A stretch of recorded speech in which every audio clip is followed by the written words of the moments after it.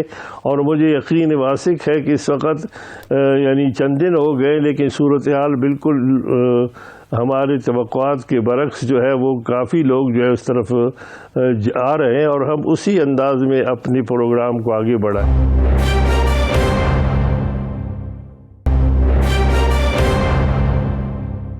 آپ کی جماعت کے اندر جن لوگوں کو سینٹ کی ٹکٹ پیسے لے کر دی گئی، جو بنیادی طور پر آپ کے رکن بھی نہیں تھے، جو آپ کہتے ہیں کہ شورا میں جس کا ڈسکس بھی ہوا، انہوں نے اقرار بھی کیا، سارا کچھ شواہد بھی سامنے آ گئے، وہ جو پیسے ہوتے تھے، رقم ہوتی تھی، جتنی بھی ہوتی تھی، کیا وہ آپ کے تنظیمی فنڈ میں جاتی تھی، مولانا فضل الرحمان کے ذاتی اکاؤنٹ میں جاتی تھی، یا کسی اور کے اکاؤنٹ میں جاتی تھی؟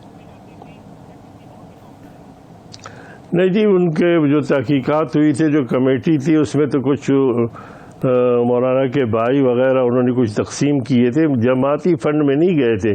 اور اسی حوالے سے جو ہم نے احتساب کی بات کی تھی کہ اگر جماعتی فنڈ ہے تو اس کا احتساب دینا بڑا آسان ہے، اور اگر جماعتی فنڈ کے حوالے سے چاہے لیبیا سے یا عراق سے جہاں سے بھی آیا تھا، اس بارے میں نے پچھلی دفعہ بھی آپ سے تفصیلاً گزارش کی تھی کہ یہ تمام معاملات ہم اٹھاتے رہے اور باقاعدہ ان پہ کمیٹی بنی ہے، اور یقیناً یہ سب کے سامنے صورتحال موجود ہے۔ اندازاً ایک سینٹ کی سیٹ 5 کروڑ میں، 10 کروڑ میں، 20 کروڑ میں کتنے میں دی جاتی تھی ایسے شخص کو جو آپ کا ممبر بھی نہیں ہوتا تھا؟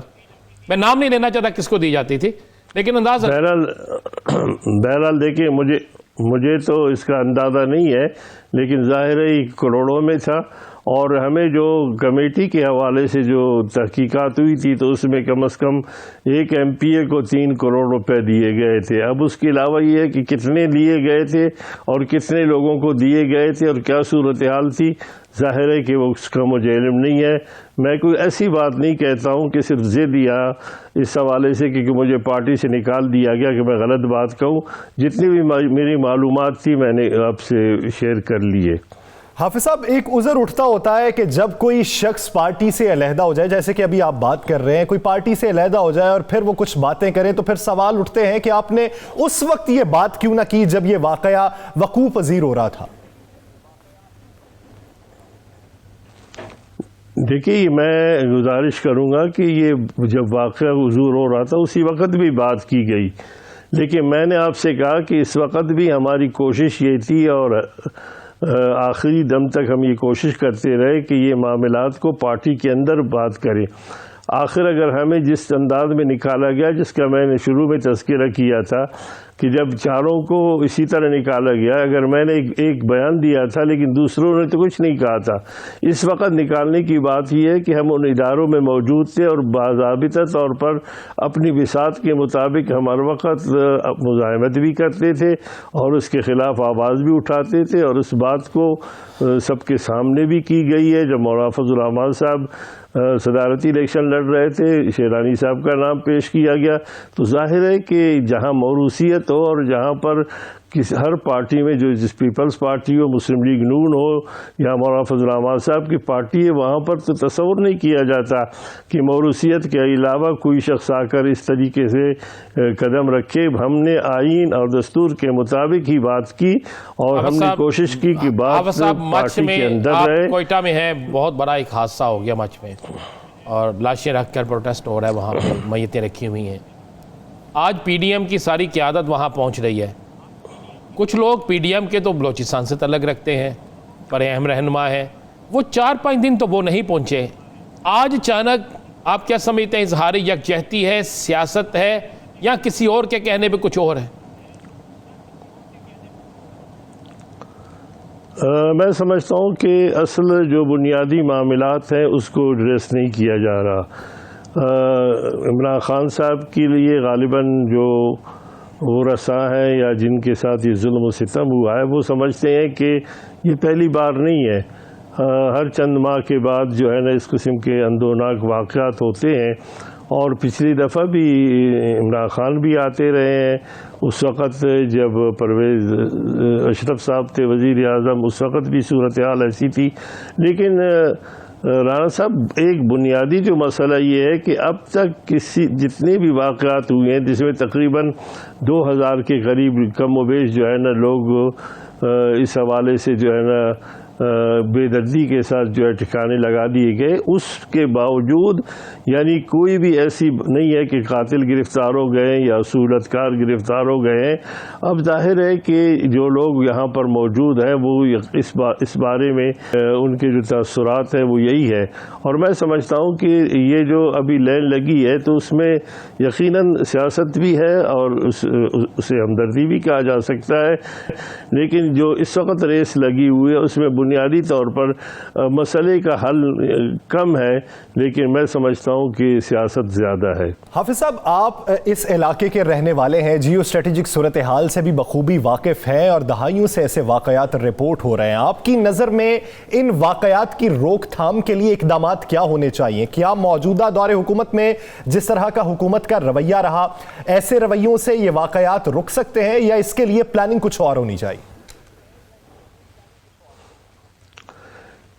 دیکھیے، میں سمجھتا ہوں کہ جب تک کسی بھی جگہ پر وہ لوگ جن کے پاس عنان اقتدار ہو یعنی حکمران ہو اور وہ عوامی سطح پر عوام کے منتخب شدہ نہ ہو تو یہ صورتحال پیدا ہوتی ہے. اب یہاں پر جو بلوچستان کی صورتحال ہے، یہاں پر تو ایک دن کے اندر جو ہے وہ ایک پارٹی بنائی جاتی ہے اور اگلے دن جو ہے نا اس کا اناؤنس ہوتا ہے اور تیسرے دن جو ہے نا الیکشن کے بعد ان کی حکومت بھی بنا دی جاتی ہے اور جو الیکٹیبل لوگ ہیں وہ اسی میں شامل رہتے ہیں. اس لیے اس وقت جو صورتحال ہے میں سمجھتا ہوں کہ بلوچستان کی پسماندگی کے حوالے سے اور ان کے جو معاملات ہیں، اس میں سب سے بنیادی مسئلہ یہ ہے کہ سب سے زیادہ جو ہمارے جتنے بھی فنڈز ہیں یا ہمارے جتنے بھی بجٹ ہے اس کا بہت بڑا حصہ جو ہے میں سمجھتا ہوں آدھا حصہ تقریباً 25-30% سے زیادہ ایک آخری سوال کا جواب دے دیجیے گا حافظ صاحب، ایک آخری فورسز کو دی جاتی ہے۔ استعفوں کی بات سے آپ کے جو آپ نے پیشن گوئی کی تھی اسی طرح ہو رہا ہے، واپس بھاگ رہے ہیں، یہ کیا سمجھتے ہیں پیپلز پارٹی چھوڑ دے، نون لیگ کو چھوڑ دے، کیا جمعیت علماء اسلام جو مولانا فضل الرحمان جس کے صدر ہیں، کیا ان کی جماعت کے M P A M N A استعفے دیں گے؟ دیکھیے میں سمجھتا ہوں کہ جتنے بھی لوگ ہیں جمعیت علماء اسلام سمیت پی ڈی ایم میں جتنے بھی لوگ ہیں، یہ جو استعفوں سے انہوں نے رخ موڑا ہے اس کی بنیادی وجہ یہ ہے کہ وہ احساس ہو گیا تھا ہر پارٹی کو کہ ان میں سے کچھ لوگ تو چاہ رہے ہیں اور کچھ لوگ ایسے ہیں کہ باضابطہ طور پر وہ انکار کریں گے، جس کی نظیر آپ کے سامنے مسلم لیگ کی ہے، اور میں سمجھتا ہوں یہی صورتحال جو ہے ہر جماعت کے ساتھ ہے، اور جے you I Fazal Rahman group کے بھی جو لوگ ہیں وہ تمام کے تمام ایسے سب نہیں ہیں کہ جو بلا جھجک جو ہے اس قسم کی بات کریں۔ اس لیے اس ہچکچاہٹ کو دیکھتے ہوئے اور مستقبل میں کہ ان کے جو ہے نافرمانی کے ڈر سے اس سبجیکٹ کو ہی بالکل پس پش ڈال دیا گیا ہے، اور ہم نے جو شروع میں بات کی تھی ہر پارٹی نے اس فیصلے سے پیچھے ہٹنا ہی مناسب سمجھا ہے آپ کی نظر میں۔ بہت شکریہ حافظ احمد صاحب اس حوالے سے اپنا وقت دینے کے لیے۔ ناظرین، دی لاسٹ اسٹار سے مجھے اور رانا عظیم صاحب کو دیجیے اجازت، اللہ نگہبان۔